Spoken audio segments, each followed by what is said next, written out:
Thank you for being here. I'm Danny Rubin, the founder of Rubin. We provide online resources for employability skills, business communication to students across the country. We're based in Virginia Beach, Virginia. We have a great topic today, all about residential construction with our special guest, Fred Napolitano from Napolitano Homes.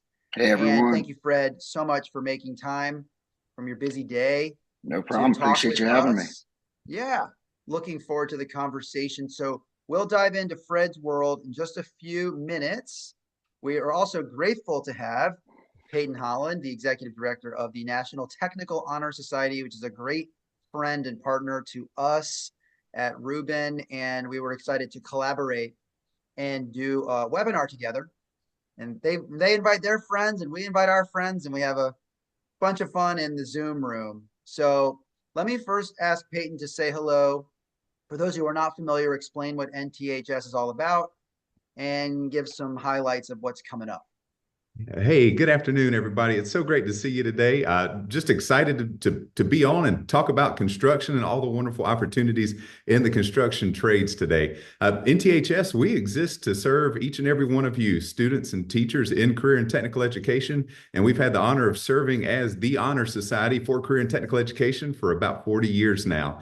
We provide a tremendous amount of career readiness tools and resources built around our core four objectives in career development, leadership development, service, and recognition to our members, along with over $300,000 in scholarships to support our members as they continue to pursue that next step in their education or career. So we're pumped to be here with you today. I'm really excited to be talking about the construction trades because that's where I got my start in career and technical education, and a program that changed my life in a masonry class back at Northwood High School in Chatham County, North Carolina.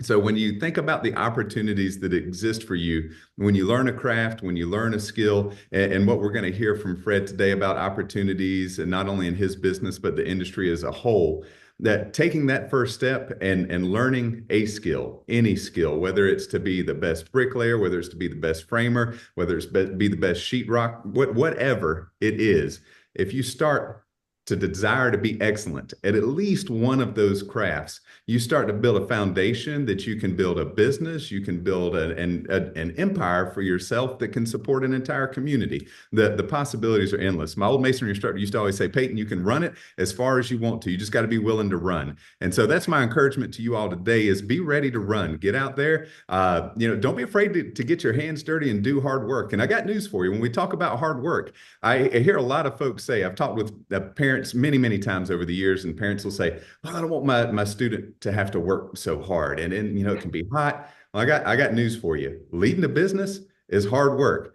Putting a suit and tie on and managing an office full of 100 people or 12 people or two people is hard work. If you're going to be great at anything, it's going to be hard work. So just choose to be excellent at whatever work it is you decide to do, and don't shy away from that hard work, because that's what's going to make life better for you and all the people that you collaborate with there. So I don't want to I could talk about this all day, and how being in the trades instills that value of work ethic, and teaches you what it takes to build a foundation upon which you can build a career that'll not only provide for you, but your family and those around you. And I just want you to know that NTHS, we're here to help support you in that journey in any way we can. We actually have some scholarships that are open right now with our friends at NCCER and Build Your Future. There's 5 $2,000 scholarships available for NTHS members who are going into careers in the construction trades. So if you like what you hear today and you say, man, I want to go work with Fred, I want to go work with a company that gives me the chance to build things, to build the community and city that I'm in,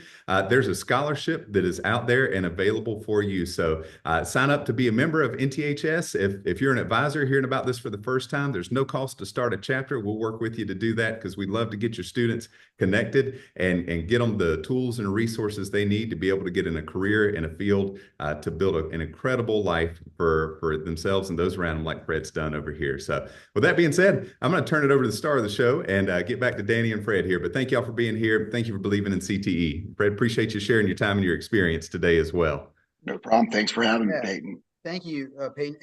If teachers are interested in starting an NTHS chapter, what should they do? How can they? What's the best way to get in touch? Yeah, it's super easy. If you go to that link that Danny dropped in Yep. there, nths.org, up at the top, you'll see a section that says advisors. Go to establish a chapter there, and there's a quick form that you can fill out. I'll drop that direct form in the link here. Great. And once you fill that out, we'll reach right out to you and get you started. And whether you've got one student that's ready to join or 100 students, it doesn't matter. Our job is how can we help empower that student to get to that next step in their education and career process. Fantastic. Thank you, Peyton, for being here. Please stay if you can and be part of our conversation. I'll work you in as we discuss construction and communication skills back and forth as we do. And I also I want to offer to the teachers here, we put all of our previous conversations on our YouTube channel. And I would recommend that you go to that link and just subscribe, because then you get notified when we put out. A lot of times people email us, how do I find that one you did about this and that? Just subscribe and you'll get notified for all new jobs that we talk about. So that's free, obviously. It's just a YouTube channel. So just make sure you hit that. And with that, let's switch to the topic of the day, which is construction. Thank you, Fred, for being here. Fred, let's start by tell us your job. Give us a little bit of your career path up to today. Sure. Kind of give us a quick summary of what you've done and what you're doing right now, and then we'll Gotcha. dive in. Yeah, no problem. So I appreciate you guys having me. Like I said, thank you. Diving into me. So I am 40 years old, live in Virginia Beach, Virginia. I am actually a third generation residential builder. My family's been in it for, I don't know, 60 plus years, almost 70 years. And it's always something I knew I wanted to go into. So kind of jumping tracks when I first, I ended up going to college. When I graduated school, I got out and it was the time of the recession in 2008 or 2007, 2008. And they wouldn't hire me because obviously everybody was downsizing and there were no positions for me. And I wasn't bringing anything to the table. I knew very little about construction at the time. So long story short, I had a job, and on my mom's side of the family, we're in ready mix concrete, and she offered me a job to come work as it's called a yard dog. And I don't know if anybody knows anything about concrete plants, but they're during the summertime, they're hot, dirty, dusty, really loud. And during the wintertime, super cold, dirty, dusty, and loud as well. You start super early. Some days you can be up at 1 a.m. on the job, ready to send concrete to whatever job site that it's going to. Obviously, during the warmer months, the earlier you get up or the earlier you start, because you've got to get that concrete to the job. So if a job site needs concrete, let's say at 4 a.m. and they need 30 yards of concrete, well, you got to get to the plant to get those trucks loaded to send to that job site before 4 a.m. So you're probably getting there around 2:30, 3 o'clock at the latest. And then you're working, and then you're going until more or less the last customer needs concrete. That could be at 5 o'clock in the afternoon, 6 o'clock in the evening, some days. That's a big day. So I went into concrete for about a year and a half or so. And I worked for my dad and uncles, and they've been in business now for 47 years. Like I said, we're residential builders, and they offered me a job again to come over as a laborer. We call it a community helper nowadays, but when I was coming into it, we were known as laborers. And more or less, you are the folks on site that are going around. You're keeping everything clean. Okay. Labor is super important to the construction industry because nothing can get done without these guys and girls. So I started as a laborer, and I kind of worked my way up from there. I was working for my current boss at the time, and like I said, he had to let a number of folks go. So there's a thing we do. It's called a walkthrough with a client, where when we deliver a new home, we meet that client or buyer at their home, and we walk them through their home to show them the nuts and bolts of how their home works. Long story short, my boss didn't feel like doing that walkthrough that day, so he was looking for volunteers. So I raised my hand quickly and just kind of trial by fire, jumped into it. And that's where more or Right. less your communication skills start to come in. Yeah. And we'll get into that Yeah. shortly. And so does that sort of bring us up to Yeah, where that what brings me up to where I am now. great. I am a lead project manager for our company.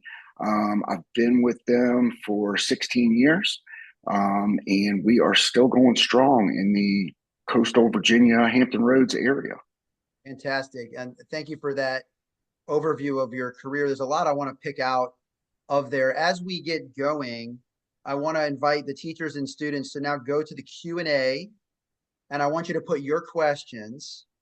And when you write your question, put your name and your school so we can give you credit for your question, and we'll pick out some good ones as we go along. One thing I want to point out, Fred, that you said is your family's in the business, but they didn't make you an executive and let you No. put your feet on the desk. They put you through work, and there was nothing handed to you. You had to earn where you are.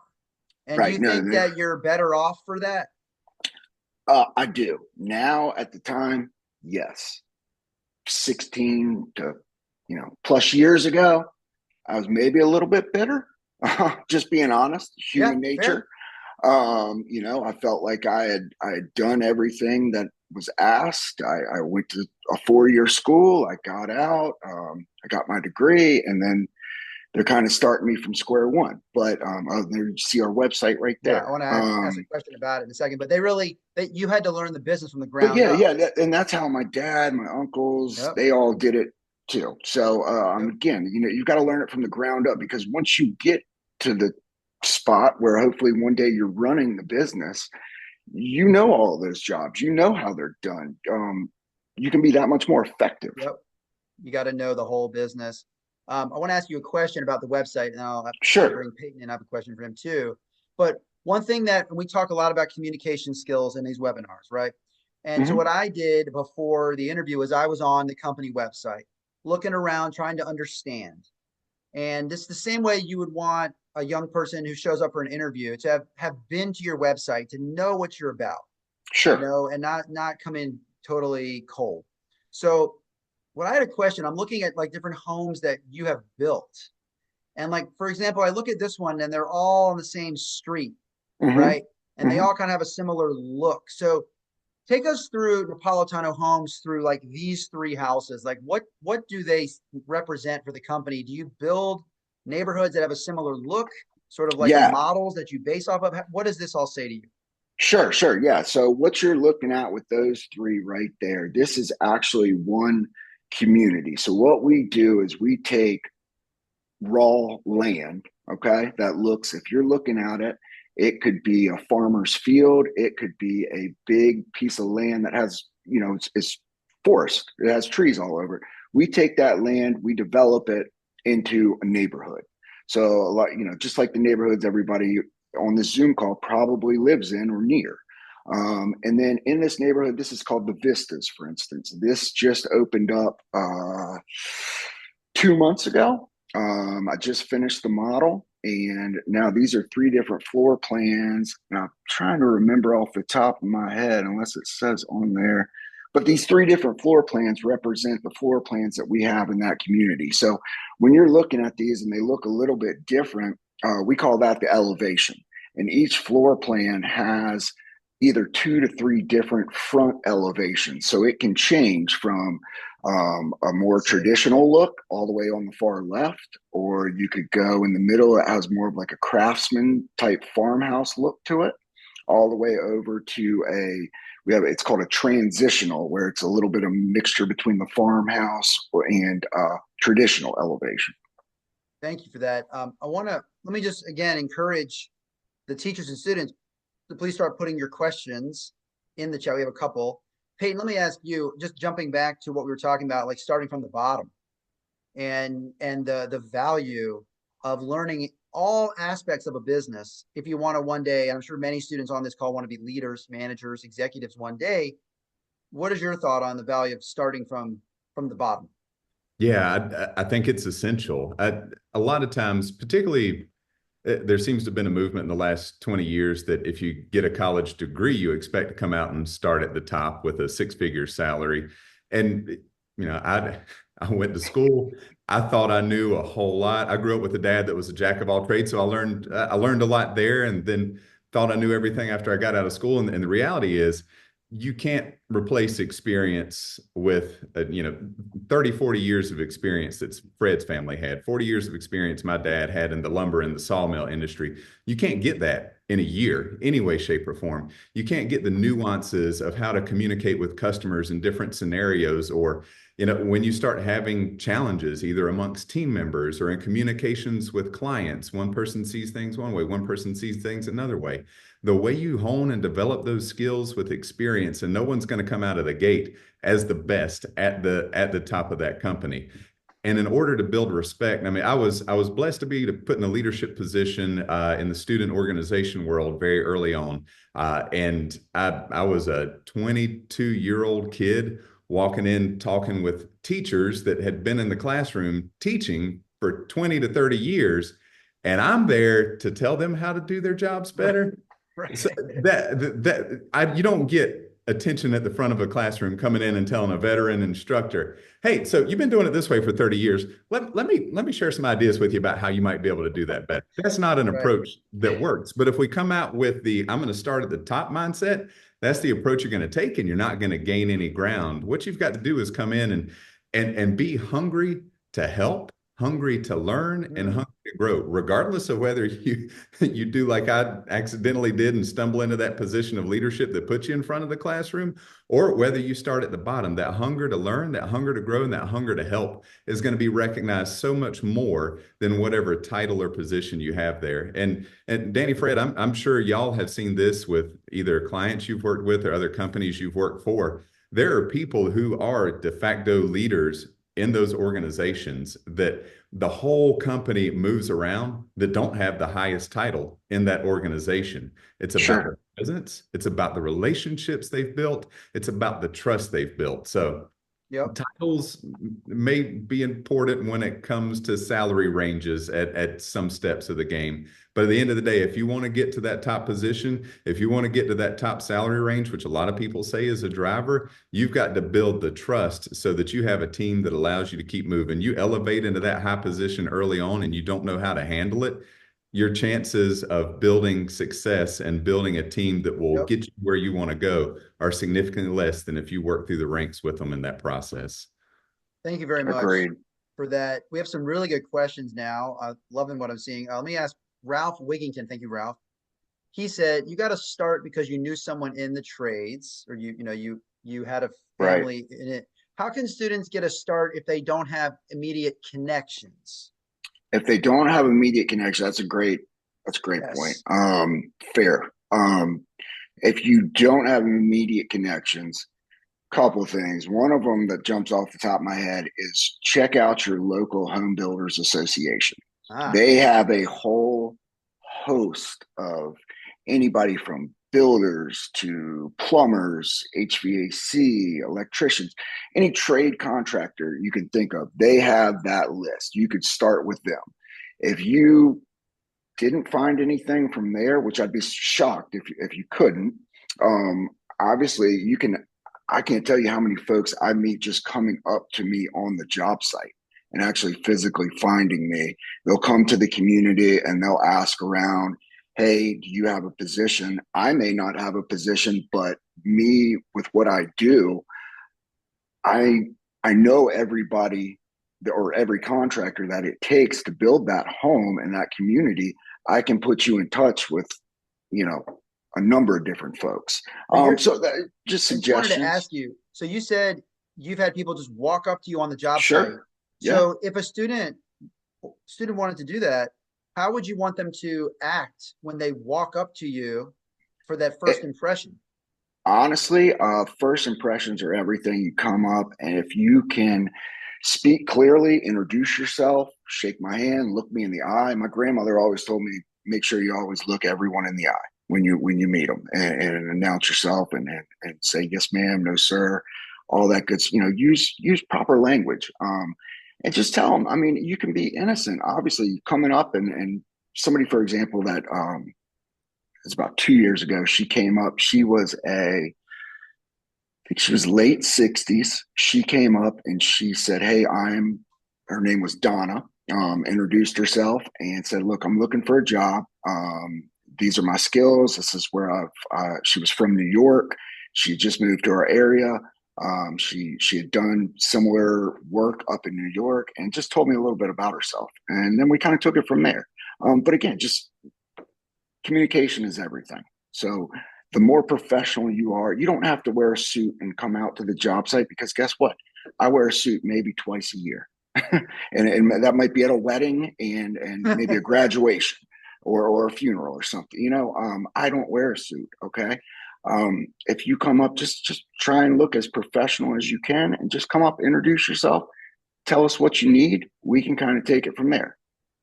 Thank you. And Peyton, can you just explain what you just put in the chat, please? Yeah, that's a common question that we get as well. And we've got several of our partners. NCCR has launched a platform called Career Starter to help build connections with contractors all across the country, from large commercial to large residential, even small mom and pop shops that are running smaller crews to help you find the right fit and maybe even find the right trade and craft in there. Blue Recruit is another great tool to make connections in the industry, as well as techforce.org. So there's 3 links in there. Feel free to check if you just for some reason don't have construction going on around you, check out those locations or those websites, and they can help find locations of jobs that are happening nearby you, and you can make some connections there. But I can't say enough about just going out on a job site and shaking hands and making a connection with somebody and learning what's happening there. Well, they I will say, say this, go ahead, go ahead, Fred. if you don't mind, guys, our industry needs you. Yes. We need folks because, like I said before, I went to a 4-year school. You do not need to go to a 4-year school. If you graduate high school or you're coming from high school, whatever, you can come right into the construction industry and you can make a great living for yourself. So So, again, so on that we note, need you. yes, and we hear that in almost every job we speak to. There's a shortage everywhere There where is. there's the skills gap. So that's great to hear. And so, question from Jacqueline Burdett and her students on the heels of what you said. How can students start to get what she said, get their feet wet or get some experience while they're in school so they could come to you and be already down the road of able to work? How can they gain some experience now? Sure, yeah. I mean, summer jobs are everything. Or if you can manage it while you're still in school. I think we're talking with high school students Yeah, right high now. school If mostly. you can manage it, in high school, if you're doing stuff after hours for, let's say, like if you worked for a masonry company, that might be a bad example. They get up super early. But if you can find somebody that could have you maybe after hours come in and do some work, it's going to be quote unquote the grunt work. Yep. Okay, they're going to need your help. It's not going to be pretty. It's probably going to be a lot of cleanup and moving materials around. But if you can get into something like that after hours or during the summertime, I know all of them. I did it a handful of summers where I'd go out and I just used the block crew as an example, but I worked with a block crew and yeah, it's early mornings. The good thing is you're off usually by about 3:30 in the afternoon because they like to get their work done early and get out of that heat. But yeah, just try stuff like that. Love that. Love that. Fred, can you take us inside your day a little bit? Say project manager, residential home builder. So like what kinds Sure. of things are you working on in an Yeah. average day? So the students can understand like what does it look like? What does it feel like?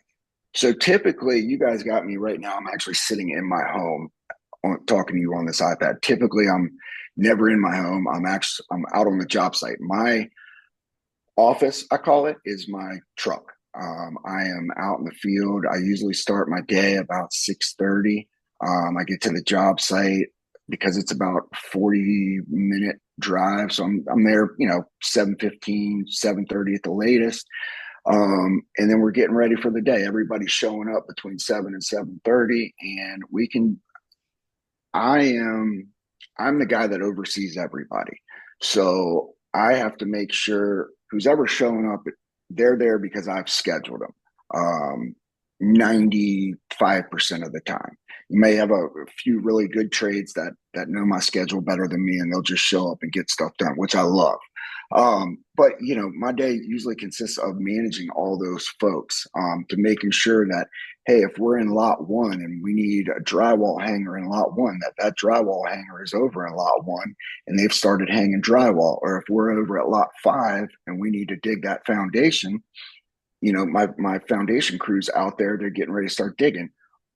Then usually about mid-morning, just depends, I could have to meet with our on-site sales agent, and I may be meeting with an actual buyer, who's already under contract with us.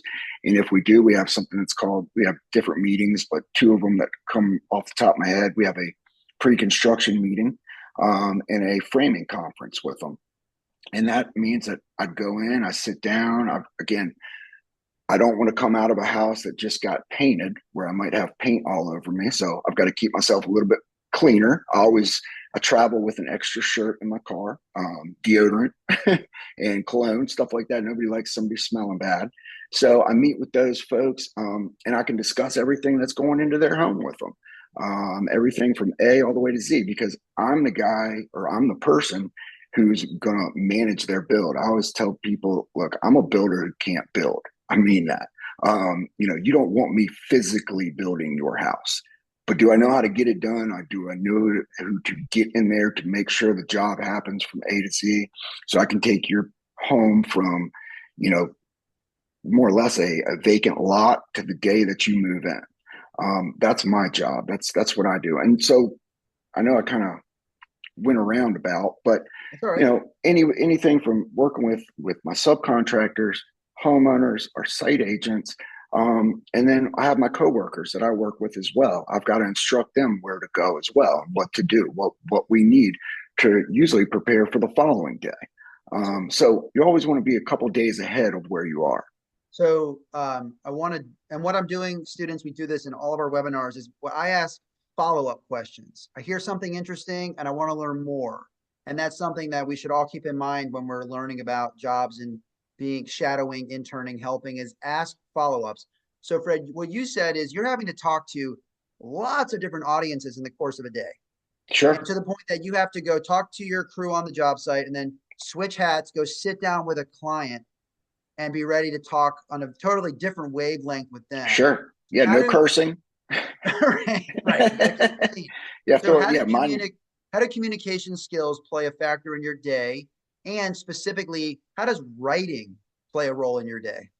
Writing, I think, is probably one of the most important, that everybody kind of takes for granted a little bit, because the more effective you are at communication through writing, in my opinion, the better off you're going to be, where you can get your point across. Let's just say a city inspector, he or she ends up rejecting an inspection or failing us on an inspection, and they need a little bit more literature. So I've got to take what they need. Okay. I research it, find it, put that documentation in an email, and then send that to them. And I've got to be able to clearly communicate to that, clearly communicate that to them. I try and, again, make friends with any city official that I come in contact with, because they're your greatest ally. So a lot of them I know on a first name basis. Some of the older ones, even though if they ask me to call them by their first name, I'll still say, hey, Mr. and Mrs. Smith. That's how I speak to them, because they're my elder. But yeah, that's how I communicate. Communicate through writing's huge. It's not a lost art. Well, that's great to hear. And Peyton, why don't you just tag on to that with, in any trade, communication skills have not gone away.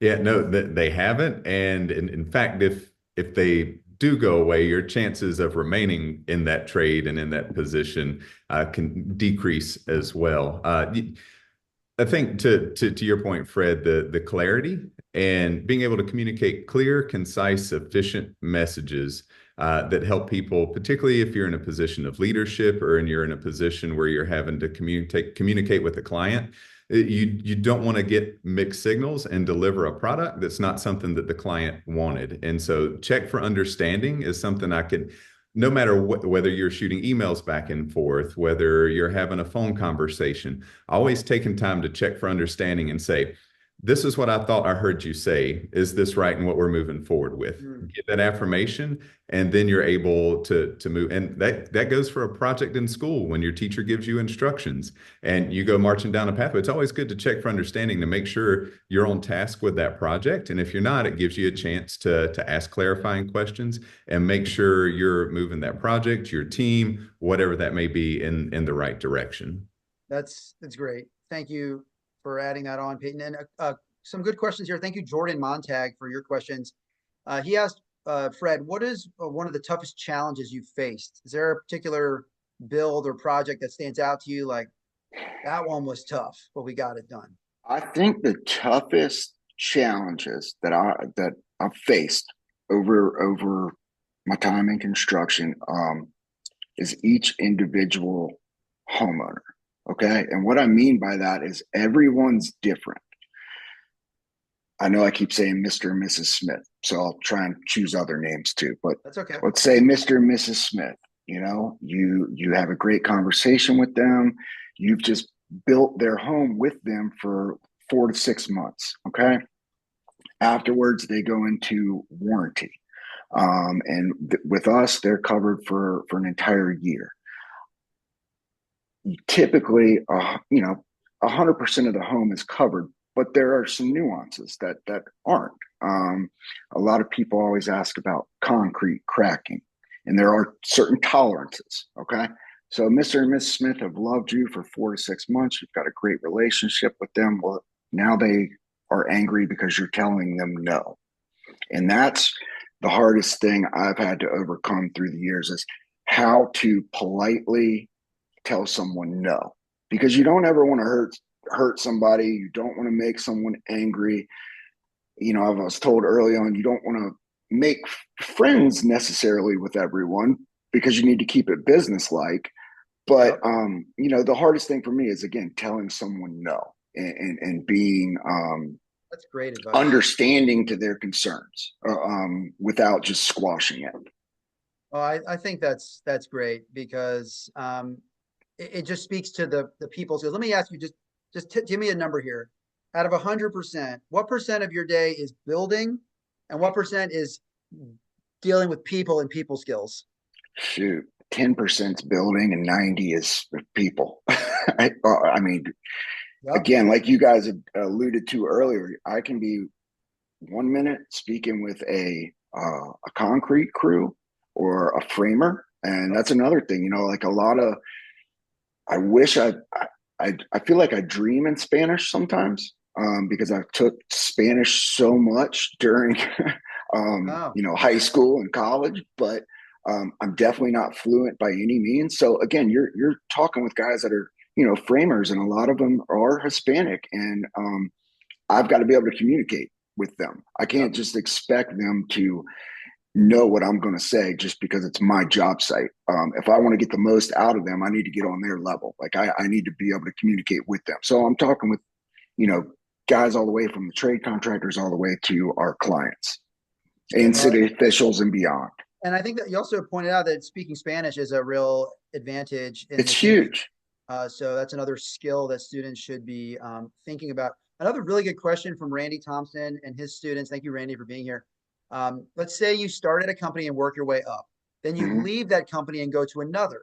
Are you better off staying with the same company or jumping around to other options? What's your take on that?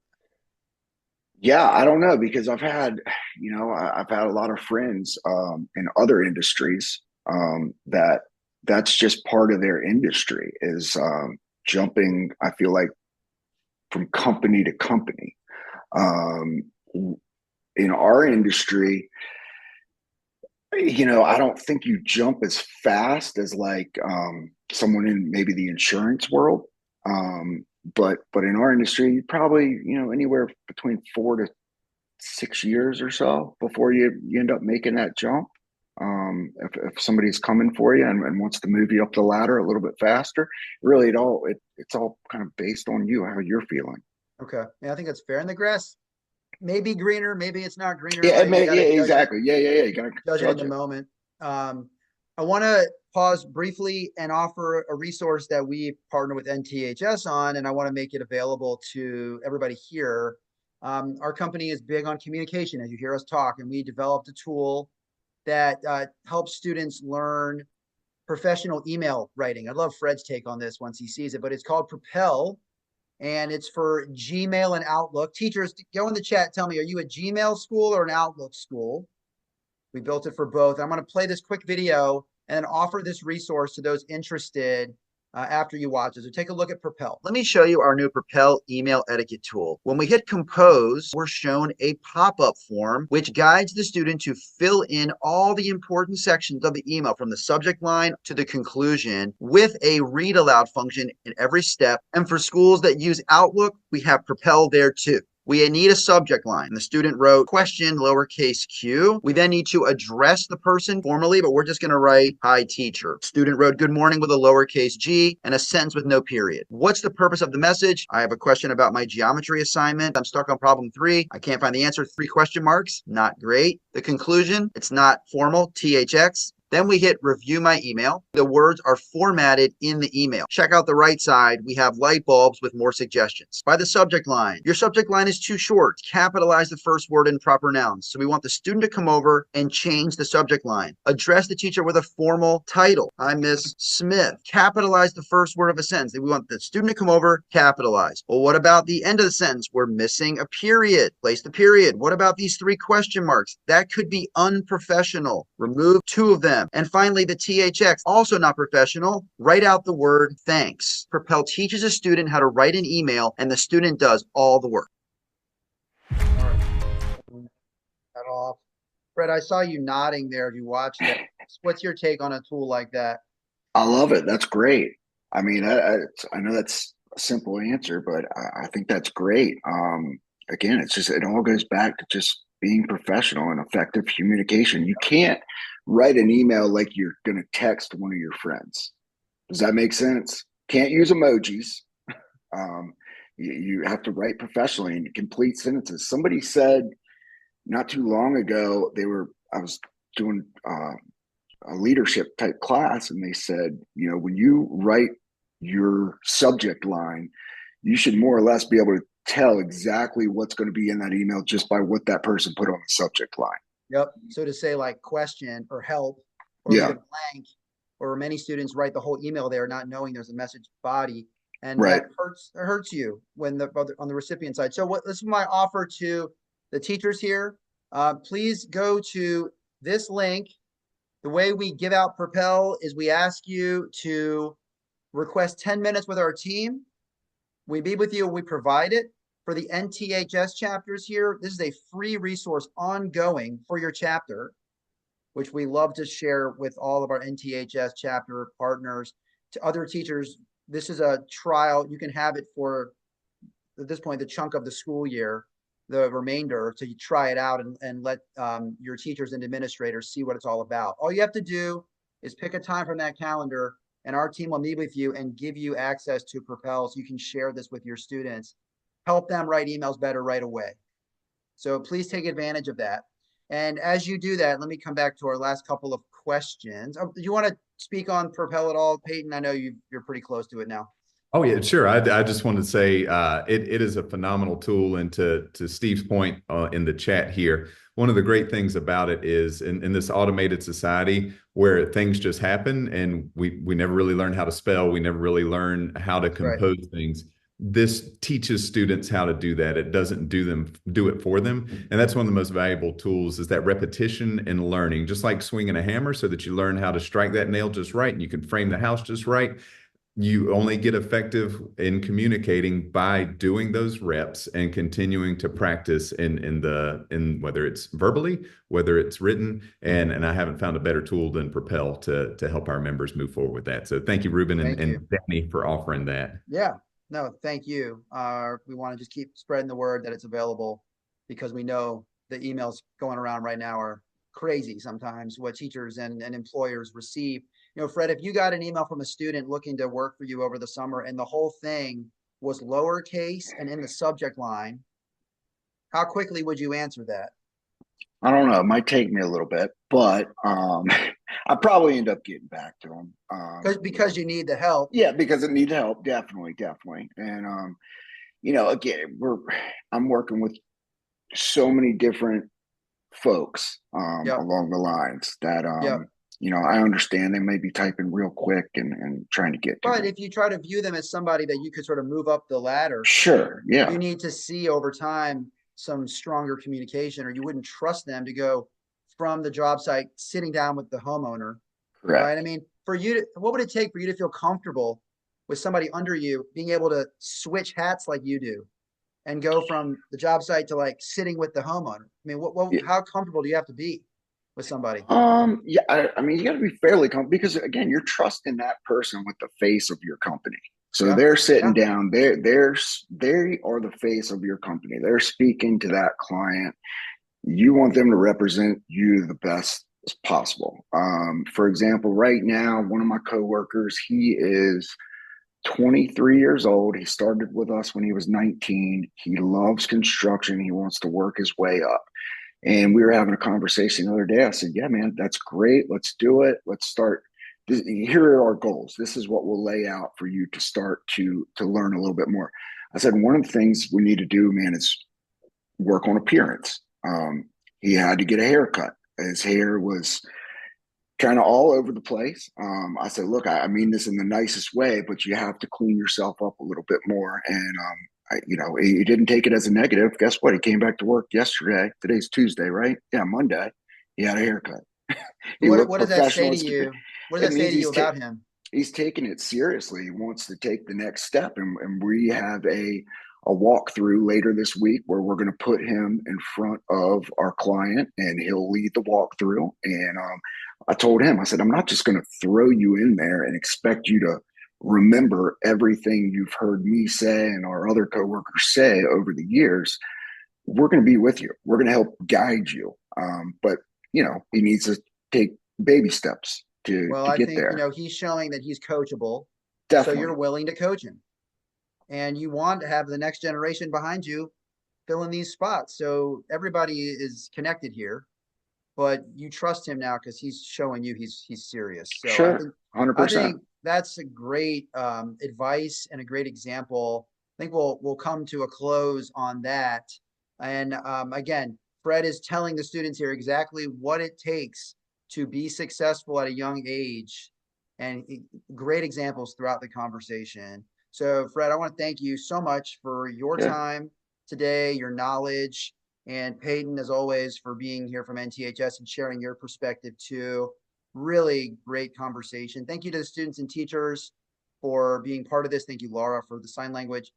We're about to hit Thanksgiving, December the 9th, which is a Monday. We'll be talking to a graphic designer.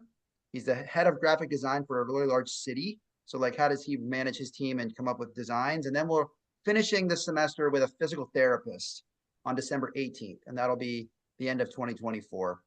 So, again, thank you all for being here. I hope you have a wonderful Thanksgiving, and we'll see you in December for graphic design. Thanks, Fred. thanks, Appreciate you. guys. Appreciate y'all. Have a great day.